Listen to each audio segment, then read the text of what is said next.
India TV YouTube channel को subscribe करें और बेल आइकन दबाएं। और बड़ी खबर प्रयागराज में राष्ट्रीय अखाड़ा परिषद के प्रमुख महेंद्र नरेंद्र गिरी की संदिग्ध मौत से जुड़ी हुई है। महेंद्र नरेंद्र गिरी की संदिग्ध मौत का मामला अब हत्या और आत्महत्या की गुत्थी में उलझता जा रहा है और इस मामले में महेंद्र नरेंद्र गिरी के शिष्य आनंद गिरी के खिलाफ एफआईआर दर्ज की गई है। आनंद गिरी के खिलाफ धारा 306 यानी आत्महत्या के लिए उकसाने का मुकदमा दर्ज किया गया है। मुकदमा बाघंबरी मठ के संत अमर गिरी ने जॉर्ज टाउन थाने में दर्ज कराया है। इसमें आनंद गिरी के अलावा 2 अन्य लोगों का नाम भी दर्ज किया गया है। एफआईआर में यह आरोप है कि आनंद गिरी की प्रताड़ना की वजह से महंत नरेंद्र गिरी ने अपनी जान दे दी। हालांकि अभी पुलिस अधिकारियों का कहना है कि जांच और पोस्टमार्टम रिपोर्ट आने के बाद ही महेंद्र नरेंद्र गिरी की मौत की सही वजह सामने आएगी।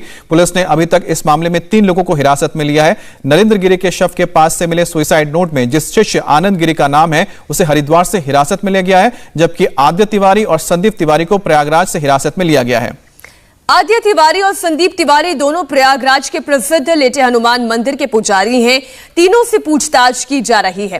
हालांकि शिष्य आनंद गिरी इस मौत को साजिश के तहत हत्या बता रहे हैं। साधु संतों ने भी कहा है कि नरेंद्र गिरी जैसे इंसान आत्महत्या नहीं कर सकते, इसलिए साजिश का सच सामने आना चाहिए। आज 11 बजे महंत नरेंद्र गिरी का अंतिम संस्कार होगा। अंतिम संस्कार से पहले महंत नरेंद्र गिरी के शव को मठ में अंतिम दर्शन के लिए रखा जाएगा। खुद मुख्यमंत्री योगी आदित्यनाथ भी श्रद्धांजलि देने के लिए प्रयागराज पहुंच रहे हैं। प्रयागराज पुलिस महंत नरेंद्र गिरी की मौत के मामले में जांच कर रही है। जांच में इन्वेस्टिगेशन आगे बढ़ रहा है और हम मौजूद हैं इस समय बाघंबरी मठ में, जो कि प्रयागराज के सबसे पुराने, ऐतिहासिक और सिद्ध जगहों में से एक है। यही वो पूरा प्रमाइसिस है, यही वो पूरा इलाका है। कई एकड़ों में शहर के बीचों बीच संगम के किनारे का ये बाघंबरी मठ है, जिसमें करोड़ों की जो संपत्ति है वो भी यहाँ पर है। और इसको लेकर के पहले जो विवाद हुआ था नरेंद्र गिरी महाराज का अपने ही शिष्य रहे आनंद गिरी से, जिसको कि इस मामले में पुलिस ने हिरासत में लिया है, जांच कर रही है, क्योंकि महंत नरेंद्र गिरी ने अपने सुसाइड नोट में इस बात का जिक्र किया है कि आनंद गिरी उन्हें परेशान कर रहा है, उनके लिए मुश्किल हालात पैदा कर दिए हैं और उनकी मौत के लिए आनंद गिरी समेत आद्य तिवारी और संदीप तिवारी जिम्मेदार हैं। इस पूरे मठ को लेकर के पहले एक संपत्ति विवाद हुआ था, जिसकी शिकायत आनंद गिरी की तरफ से की गई थी। प्रधानमंत्री तक को इसमें पत्र लिखा गया था। पूरे मामले की जांच हुई और उसके बाद बाकायदा आनंद गिरी ने बैठ करके महाराज महंत नरेंद्र गिरी से माफ़ी भी मांगी थी। पूरा मामला ख़त्म हो गया था। लेकिन अब इस पूरे मामले में ये कहा जा रहा है कि उनकी छवि को ख़राब करने की कोशिश की जा रही थी, जैसा कि महंत नरेंद्र गिरी ने अपने सुसाइड नोट में जिक्र किया है और कहा है कि मैं हमेशा सम्मान से जिया हूँ, मेरी मौत के बाद भी मुझे सम्मान मिले और इसी मठ में, इसी प्रमाइसेस में मुझे समाधि दी जाए पूरे सम्मान के साथ। प्रयागराज पुलिस के सामने सबसे बड़ी चुनौती है सभी कड़ियों को जोड़ने की और इस पूरे मामले के सच को सामने लाने की। तभी साफ हो पाएगा कि देश के सबसे प्रमुख महंतों में से एक रहे महंत नरेंद्र गिरी की मौत का सच क्या है। मकसूद आलम के साथ Vishal Pratap Singh, India TV, Prayagraj. Investigation चल रहा है तो सर पोस्टमार्टम होगा या नहीं होगा सर? सारी चीजें सबसे बात करके जो भी कानूनी विधिक और परंपरा के मुताबिक है सब कार्रवाई होगी। तो ये आप तस्वीरें आप देख रहे हैं जहां पर पार्थिव शरीर रखा है महेंद्र नरेंद्र गिरी का, जिनको अंतिम दर्शन के लिए अब से थोड़ी देर में तमाम लोग पहुंचेंगे, जिसमें मुख्यमंत्री योगी आदित्यनाथ भी जाएंगे। इंडिया टीवी संवाददाता विशाल प्रताप सिंह इस वक्त प्रयागराज में अखाड़ा परिषद के मठ के अंदर मौजूद हैं। वहां उन्होंने उनके कई सालों के शिष्य रहे निर्भय से बात की। उन्होंने बताया कि महेंद्र जी परेशान तो थे, लेकिन इस तरह वो आत्महत्या करेंगे इसकी किसी को आशंका नहीं थी। इस समय हम प्रयागराज में मठ के अंदर मौजूद हैं और अब से कुछ देर बाद मुख्यमंत्री योगी आदित्यनाथ यहां पहुंचने वाले हैं। प्रयागराज पुलिस इस मामले की जांच कर रही है। इस बीच हमारे साथ जो महंत जी के शिष्य हैं निर्भय जी, वो मौजूद हैं, जो कि लगातार यहां पिछले 8 सालों से रह रहे थे। निर्भय भाई, आपसे जानना चाहूँगा कि जब आप मौके पर गए उस कमरे में तो क्या देखा आपने? भैया मैं शुरू से बताऊं तो पूरे दिन की दिनचर्या उनकी वैसी ही थी। उन्होंने भोजन किया 12 बजे और अपने कमरे में गए और नीचे वाले कमरे में फिर चले आए कि मुझसे शायद कोई मिलने आएगा और गुरु की आज्ञा को कोई अवहेलना कर नहीं सकता। उन्होंने कहा कि मेरे कमरे में भी कोई आएगा नहीं, मैं किसी को बुलाना हो तो मैं फ़ोन करूँगा, ऐसा था। और हम लोग मंदिर चले गए, हनुमान मंदिर है वहीं चले गए और मुझे लगभग 5:30 बजे के समथिंग, 5-6 बजे टाइमिंग मुझे ठीक से ध्यान नहीं है, तो उसी टाइम मुझे फ़ोन आता है और मैं वहीं मंदिर पे था और ये सूचना मिली कि ऐसा ऐसा हो गया है। तो मैं जब तुरंत आश्रम में आया तो उनको उतारा जा रहा था। गेट लॉक था अंदर से, तो यहीं के 2 लोगों के द्वारा गेट तोड़ा गया और हाजी साहब तब तक आ गए थे, आदरणीय KP सिंह साहब। तो गेट तोड़ा गया और जूट की पीली कलर की एक रस्सी थी, उसी में उनका सब लटक रहा था। उसको चाकू से काटा गया, नीचे उतारा गया और ये कोशिश की गई कि शायद अभी कुछ जान हो, लेकिन वो तब तक। अच्छा, ये भी है कि महाराज जी ने, महंत जी ने मतलब कोई एक वीडियो भी बनाया था। क्या था वो वीडियो? कुछ जानकारी आपको? कोई अपनी आप बीती बताई थी, अपनी पीड़ा बताई थी, क्या बताया था? भैया आप बीती और पीड़ा भी उसको कह सकते हैं। बाकी उन्होंने जो सुसाइड नोट में बताया है, मुझे लगता है उसी में से कुछ तथ्य उस वीडियो में भी उन्होंने बताया है कि कैसे क्या क्या सारी चीज़ें हुई और क्या कारण रहा मुख्य, इसलिए कि बड़ा सवाल उठ रहा है। तो उन्होंने शायद इसलिए भी ये वीडियो बनाया था। और अभी तो वो फ़ोन उनका प्रशासन ने जब्त कर लिया है। वो अगर वीडियो प्रशासन मीडिया के सामने आता है तो वो सारी चीज़ें स्पष्ट होंगी। आनंद गिरी को लेकर के क्या परेशान थे? क्या कोई वीडियो का भी उसमें जिक्र था कि कोई वीडियो है जिसके जरिए उनको ब्लैकमेल किया जा रहा है? कुछ इस तरह की बातचीत भी सामने आई है क्या?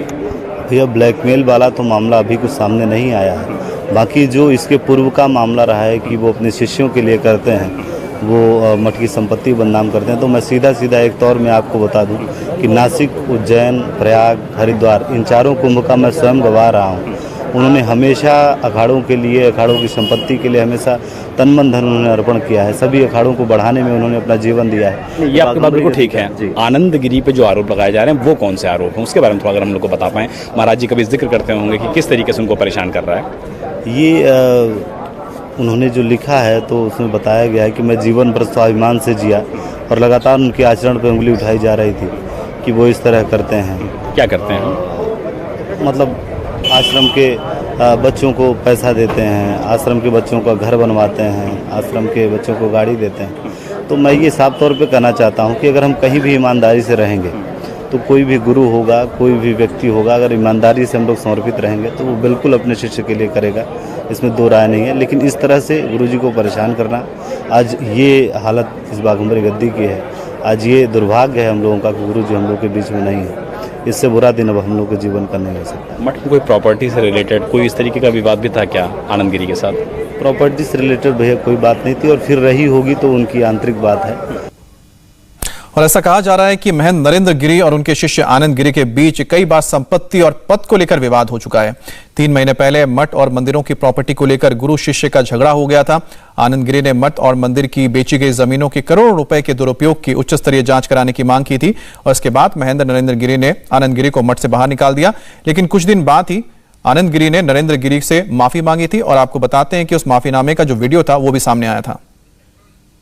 ओम नमो नारायण। मैं आनंद गिरी पूज्य गुरुदेव को कान पकड़ करके अपनी सारी गलतियों की सबसे पहले माफी मांगता हूँ, क्षमा मांगता हूँ महाराज से। और जो भी पिछले दिनों जो विवाद हुआ, उस विवाद का जो भी कारण रहा हो, जो भी परिस्थितियां बनी हो, उन परिस्थितियों में जो मेरी जिम्मेदारी है उसके लिए मैं क्षमा याचना करता हूँ। मैं चाहे वो प्रिंट मीडिया हो, चाहे इलेक्ट्रॉनिक मीडिया हो, चाहे सोशल मीडिया हो, इन सभी प्लेटफॉर्मों में जो मेरे द्वारा कही अनुचित बातें हैं उन बातों को मैं वापस लेता हूं और मैं बार बार क्षमा याचना करता हूं।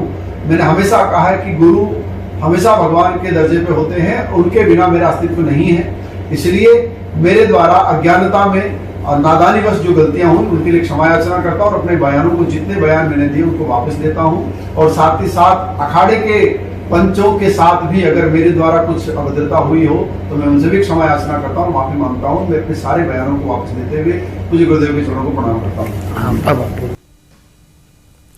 महंत नरेंद्र गिरी के शव के साथ पुलिस को सुसाइड नोट भी मिला और सुसाइड नोट में जिस आनंद गिरी का जिक्र है, हिरासत में लिए जाने से पहले उन्होंने इंडिया टीवी से भी बात की और उन्होंने दावा किया कि उन्हें फंसाने के लिए कुछ लोग षड्यंत्र रच रहे हैं ताकि मठ के पैसों से करोड़ों की संपत्ति बनाई जा सके।